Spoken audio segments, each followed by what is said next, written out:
You're listening to 59.5 Retirement Chat Radio. Powered by My Retirement Exit. Now here's your host, Jenny Jones. Hello, caller. Welcome to Retirement Chat Radio. Let's start with your name and where you're calling from. My name is Barry Bell, and I'm calling from Hercules, California. Hi, Mr. Bell from Hercules, California.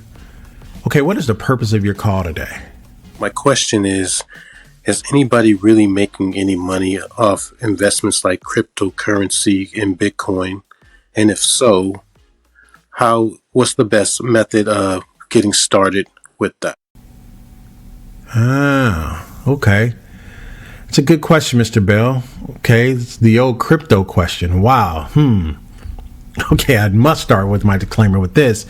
Please do not take my responses as actual advice, as I only speak in hypotheticals. Please always consult with your own professional advisor, as they are the only ones that know your entire situation. Okay, let's see. To answer that question for a person that came into my office, well, this is Retirement Chat Radio, so I will answer that question as it relates to retirement naturally, right? Is anyone making any money off of cryptocurrency? I cannot answer that question because in order to make money from currency that is not regulated, one must be in a position to buy low and, of course, sell high. But I can't, honestly, I don't know if people are making money from that. I do know more people who have lost money than who have made money, right? I do know a few have made money, but they've made money on paper. They have not cashed out yet. That's another tax consequential question for a whole nother day. All right. So I would ask that person about the specific interest in owning cryptocurrency. Why is that important to own cryptocurrency? And I would definitely ask them, why is it important to own cryptocurrency in your retirement portfolio? I think for the everyday person that get up every day, kiss their kids and spouse or dog or pet goodbye, right? Get in their four-door sedan or modest SUV that live in a middle-class suburban area and clock in at a job that pays them anywhere between, $35,000 to $155,000. Those people should probably stay away from this form of investing for the meantime. Why? Because it is an unforgiving type of investment that has no regulation. And most importantly, it has no correlation to inflation. Okay, so correlation, what does that mean? Why are you drawing a correlation? Because correlation means it follows or it has an adverse or reverse effect to inflation, right? In some of my classes, I tell people about the correlation between stocks and bonds. When stocks are up, bonds are down. When bonds are up, stocks are down. That's normally the correlation. Not guaranteed, but that's normally the correlation. So you would kind of know how to invest in either one of those investments, whether it be stocks or bonds, because they have this reverse correlation. Well, why is that important? Here's why that's important, and I need you to listen up here very well. Every currency that is available or regulated in the trading markets and platforms has a correlation to inflation. The dollar, the euro, the yen, the pound, the Swiss franc, the Canadian dollar, et cetera, et cetera, et cetera. They all have a correlation to inflation, right? And if you want to know what inflation is, it's the times we're living in right now. If you go to the store, you buy a loaf of bread, it's $1. You go back next week, it's $5. That's inflation, right? So all these currencies have a correlation. They somewhat follow or have an effect based on what the inflation is, right? So why is that important? Having a correlation to inflation gives you some type of indication what that currency will do when the prices of goods and services fluctuate. So people are able to make a calculated risk if they so choose to. Crypto is the only currency that has no correlation to anything, of course, but the people who own it, right? That there is no correlation to anything. It doesn't follow anything, doesn't follow the markets. It has no correlation, right? The scariest part is everyday people are invested in a market that is still to this day unregulated. As of this recording, it's unregulated. There's no traffic cops, there's no police, there's nothing, right? There's bad people, right? There's no police and there's bad people, right? That can't be good, right? Or nobody's regulating the neighborhood or the community. No cops, no nothing, right? Somebody get robbed, somebody get carjacked. There's no police, no cops anywhere. That's what it's like playing in the crypto space. Again, I'm not a crypto basher. I just think you should need to know that. And I've already identified the people who should pretty much stay away from that. If I own a company like Nike, AT&T, Home Depot, Procter & Gamble, or even Coca-Cola, I know what they have. I can see what they are producing. They share with me and the general public, by law, their certified financial statements. So I know what's going on. I know how much debt they have on the books. I know how much assets they have on the books, right? Cryptocurrency is accountable to no one. It has no regulation. And at its current state, it is a very, very risky speculative investment. As always, seek out a financial professional who knows everything about you before giving you advice. They do this by taking a financial intake form where they know where all of your assets are. This gives them a full picture so that the advice they provide is very sound. Please like and subscribe not to miss another episode, and look in the description for any links or references that I may have answered in this particular segment. Thank you for your call, Mr. Bell. Hello, caller. Welcome to Retirement Chat Radio. Let's start with your name and where you're calling from. Hi, my name is Denise, calling from Elk Grove, California. Hello, Denise from Elk Grove. Okay, what is the purpose of your call today? My question is, I plan to retire before I turn 60. Is it a good idea to take my social security at 62, or should I wait until 67 or 70? Okay, that sounds like a good question, Denise. And congratulations to you for possibly having even an option to pick your date. That's a good question that I get all the time. The good old Social Security question. Okay, let me start with my disclaimer. Please do not take my responses as actual advice, as I will only speak in hypotheticals. Please always consult with your own professional advisor, as they're the only ones that will know your entire situation. Okay, let's see. To answer that question for a person that came into my office, I would answer that question with a one word answer, as I always do when it comes to Social Security.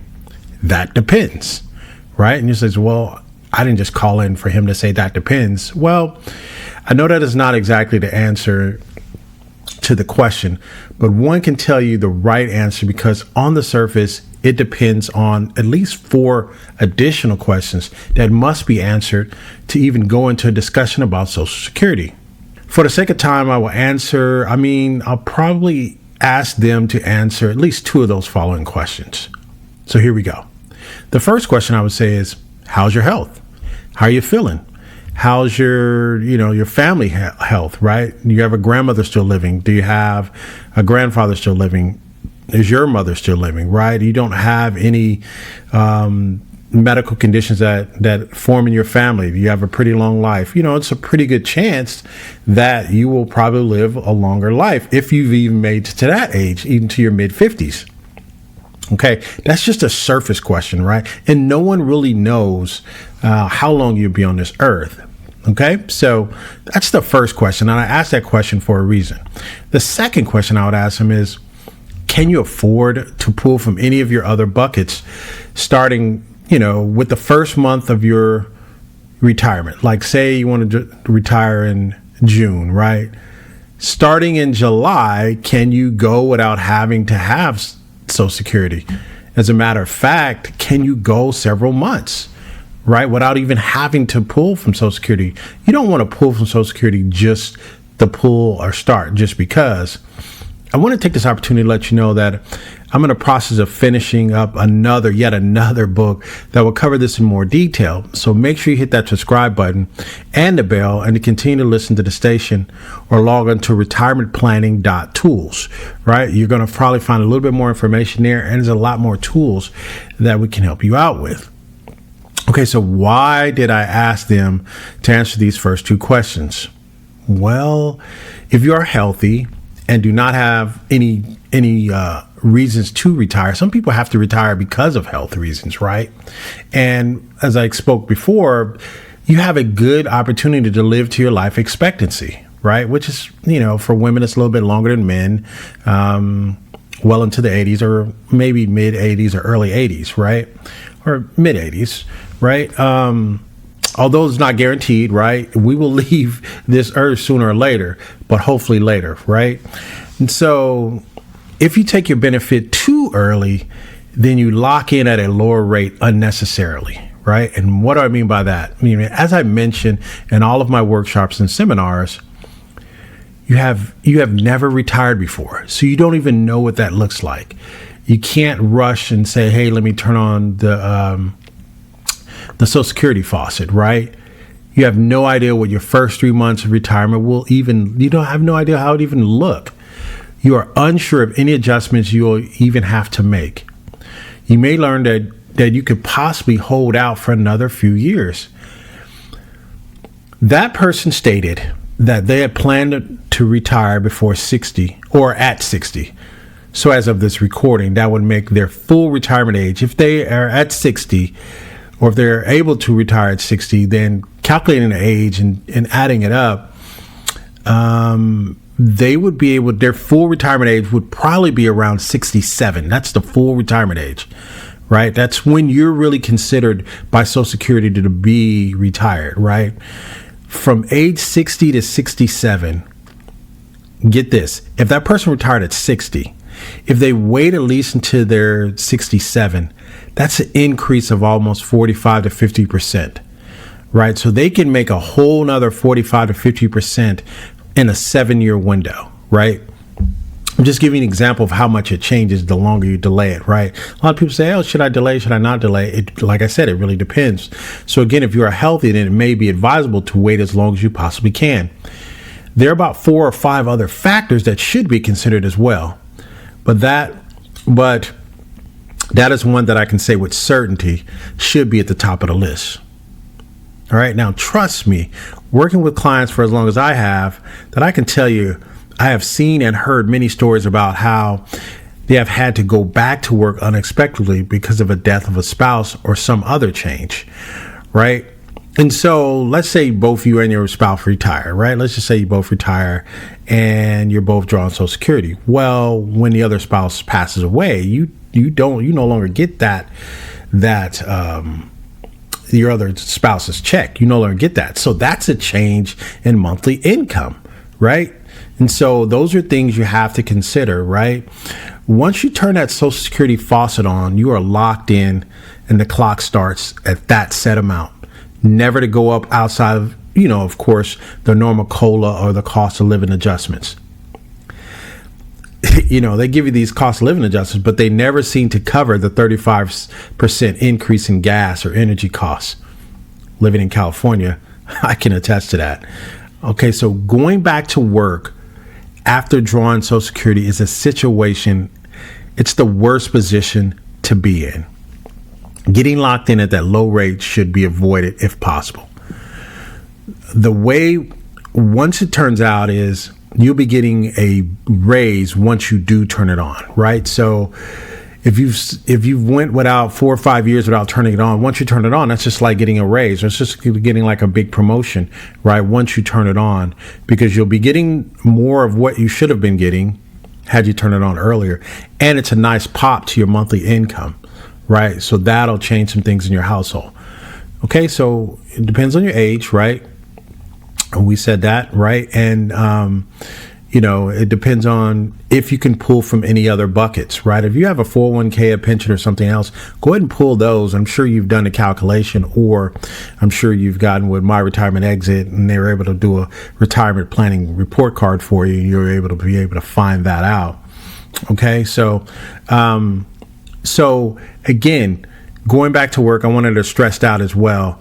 Going back to work, right, is the worst scenario or the worst situation to be in, because if you have to go back to work, your Social Security doesn't really allow you to work outside of, you can't make more than a household income for a couple of $25,000. Right. And so I know in some states, I know in a lot of states that's below poverty, but they don't allow you to do that. If they do, they're going to tax you substantially. OK, so as always, seek out your own professional advice, a person who knows everything about you before giving you advice do this. They do this because they're taking a financial intake form where they know all your assets are and gives you a full picture of the advice that they provide, and that will be sound. Please like and subscribe and not to miss another episode. Thank you, Denise, for your call. Next caller, welcome to Retirement Chat. What's your name and where are you calling from?